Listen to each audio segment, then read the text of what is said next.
Rien ne dit que la vérité sur la mort du président Kabila sera connue un jour.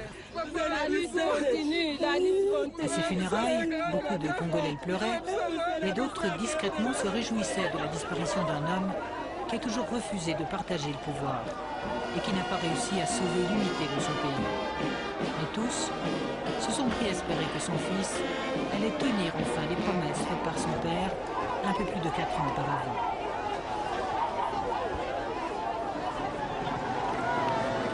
Ces 4 dernières années ont été parmi les plus dramatiques que le Congo ait connues de toute son histoire.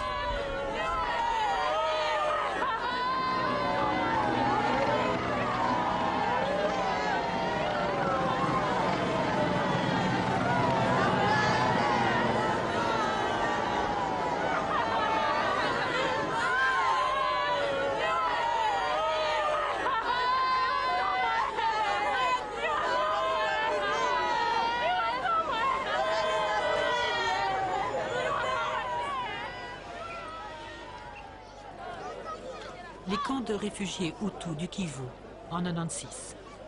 2 millions de personnes en avaient fait de véritables villes. En octobre de cette même année, le Rwanda les bombarde et 4 mois plus tard, les camps ne sont plus que cendres.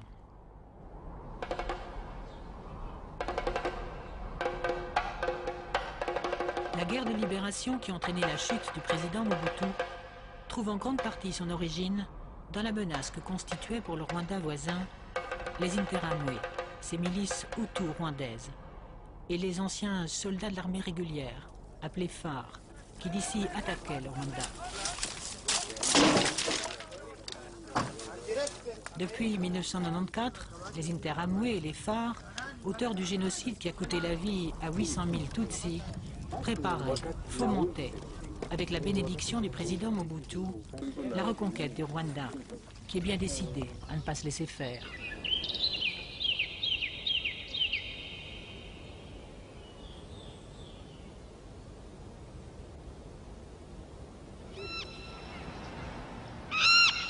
Pour les en empêcher, en octobre 1996, le Rwanda et l'Ouganda ont mis en selle l'AFDL, l'Alliance pour la libération des forces démocratiques du Congo-Zaïre. Une rébellion anti-Mobutu qui fera de Goma sa première capitale. Dans la première zone libérée du pays, un espoir prudent s'installe du jour au lendemain. Un certain Kabila tient la vedette et donne à l'Alliance son image congolaise.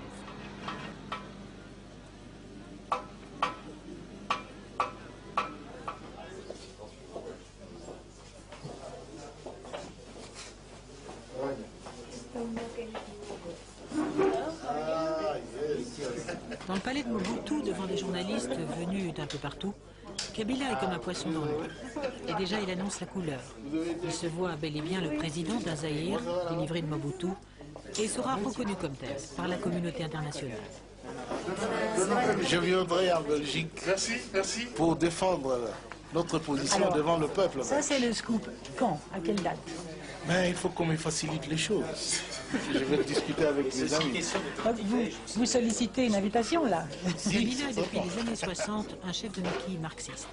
Rare opposant à avoir toujours refusé les offres de Mobutu, quelles qu'en soient les séductions financières et politiques.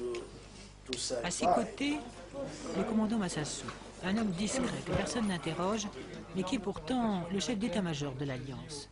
Un militaire au départ légal de Kabila. Déjà, un des 4 fondateurs vient d'être assassiné avec son accord.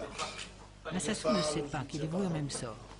L'heure est au bonheur de l'avance militaire. Monsieur le Président, les forces de l'Alliance comprendront 4300 hommes de plus le 18 mars. Est-ce que vous pouvez nous dire actuellement combien d'hommes vous disposez en tout Nous avons encore un travail devant nous, je crois. Le nombre de soldats que nous avons n'intéresse que l'ennemi. Alors puis-je leur donner l'occasion de savoir combien nous avons? Dans le Kivu, Anselme Massassou est chargé de l'enrôlement des Katogo, petits soldats en Swahili. Et des milliers de gamins vont quitter l'école pour libérer Kinshasa.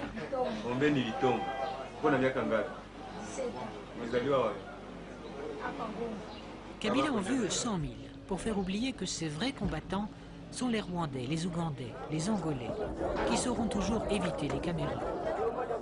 Bizarrement, Kabila, réputé pour sa peur viscérale de l'attentat, fera une confiance absolue à quelques-uns de ses cadavres dont il ne se séparera jamais.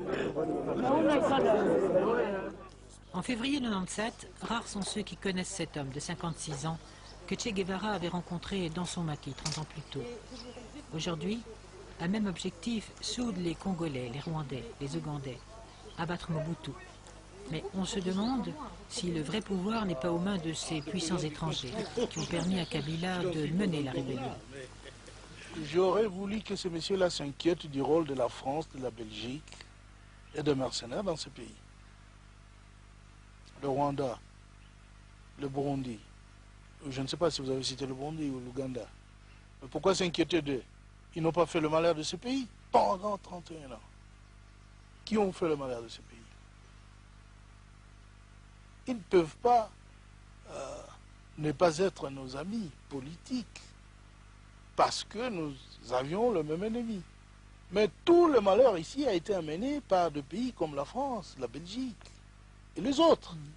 Ce n'est pas par ces petits pays-là qui n'ont rien à vouloir ici, hein, qui ont été provoqués à partir d'ici par le régime de Mobutu. Ils ont été constamment déstabilisés en partant de ces territoires.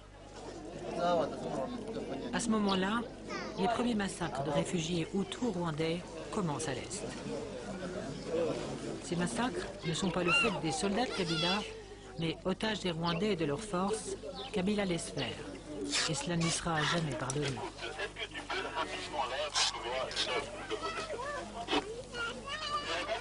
Ici, il y a très de morts, donc les gens qui viennent chercher à manger, on les tue comme ça.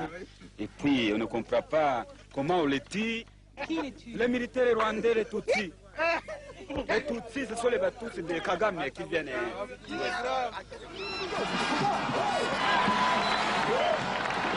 Parti de l'Est, la rébellion va prendre une ville après l'autre. Lubumbashi tombe le 9 avril. Laurent Désiré Kabila.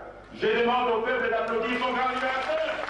Dans le stade de la capitale du Chaba, rebaptisé Katanga, la foule attend avec exubérance le discours de cet enfant du pays, un tribun qui sait comment la chauffer. Il va promettre des élections, la justice, la liberté, la fin de la corruption. La sécurité est stricte. Aux côtés de Kabila, de Kadogo, des Tutsis du Kivu et des membres de la diaspora anti-Mobutu venus des États-Unis et d'Europe. Déjà, son discours fait comprendre qu'il se méfie des autorités locales, fussent-elles respectables et respectées. C'est une des erreurs qu'il perdra.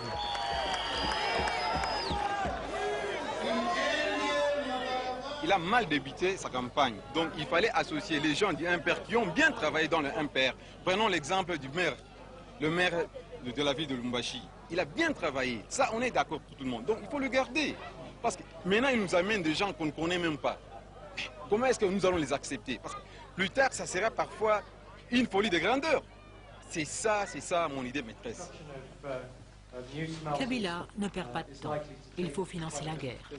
À peine arrivé à Lubumbashi, il signe un contrat d'1 milliard de dollars avec une firme canadienne, American Mineral Field, qui croit réaliser ce jour-là l'affaire du siècle. Elle s'engage à retaper la mine de cuivre de Kipushi. Mais Kabila, devenu président, reniera sa signature, sans état d'âme apparent. Le gouverneur fraîchement nommé de la province, cousin de Kabila, mais plus liégeois que katangais, profite de la solennité du moment pour donner une leçon de morale kabiliste. L'heure des corrompus, de tous ceux qui ont bousillé l'économie est révolue.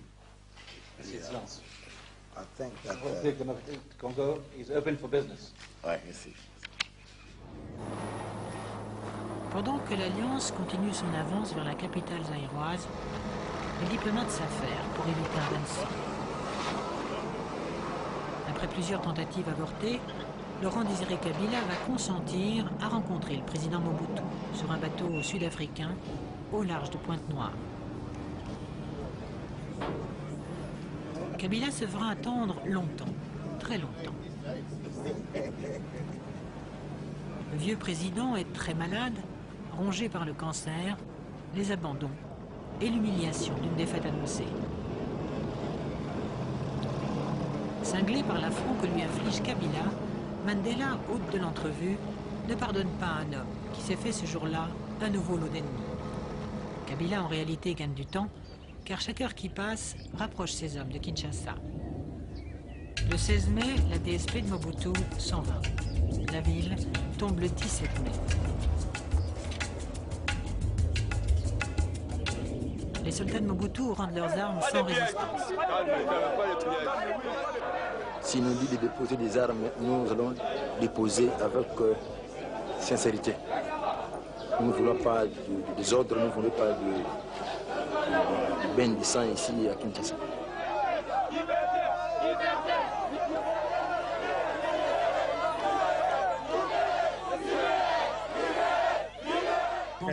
La joie immense. On était des esclaves, maintenant nous sommes libérés. Les premiers arrivés dans Kinshasa ont été des Kadogo éberlués, qui ne comprenaient même pas la langue de la ville. Il y aura beaucoup moins de morts qu'on ne pouvait le craindre. Le jour de la libération, les Kinois espéraient voir leur président, mais il est toujours à Lubumbashi. Les constitutionnalistes ont préparé un discours qu'il lira à la télévision, et Kabila va sidérer tout le monde en changeant l'essentiel. Il décide que la FDL, entendez pour lui le Congo, n'a plus qu'un chef. Le président de l'AFDEL, M. Laurent Désiré Kabila, assume à partir de ce jour les fonctions du chef de l'État de la République démocratique du Congo. Kabila en réalité craint Kinshasa, sa nouvelle capitale. Regardez bien cette image. Tous les pions d'un futur échec et mat sont en place. À gauche, le ministre des Affaires étrangères et le numéro 2 de l'Alliance. Des alliés qui bientôt deviendront des ennemis. À droite, Rachidi Kassereke, un Kadogo, un jeune soldat, dont l'histoire du Congo retiendra le nom.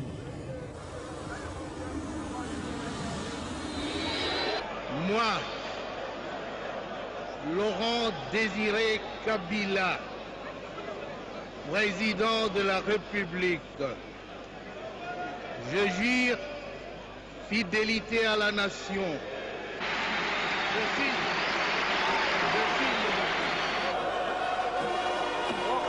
Quand le président est proclamé prête serment quelques jours plus tard, le stade de Kinshasa est couvert.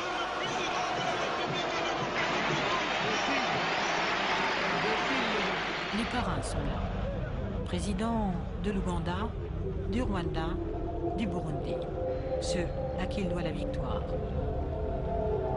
Ces hommes d'État incarnent le renouveau politique et moral de l'Afrique.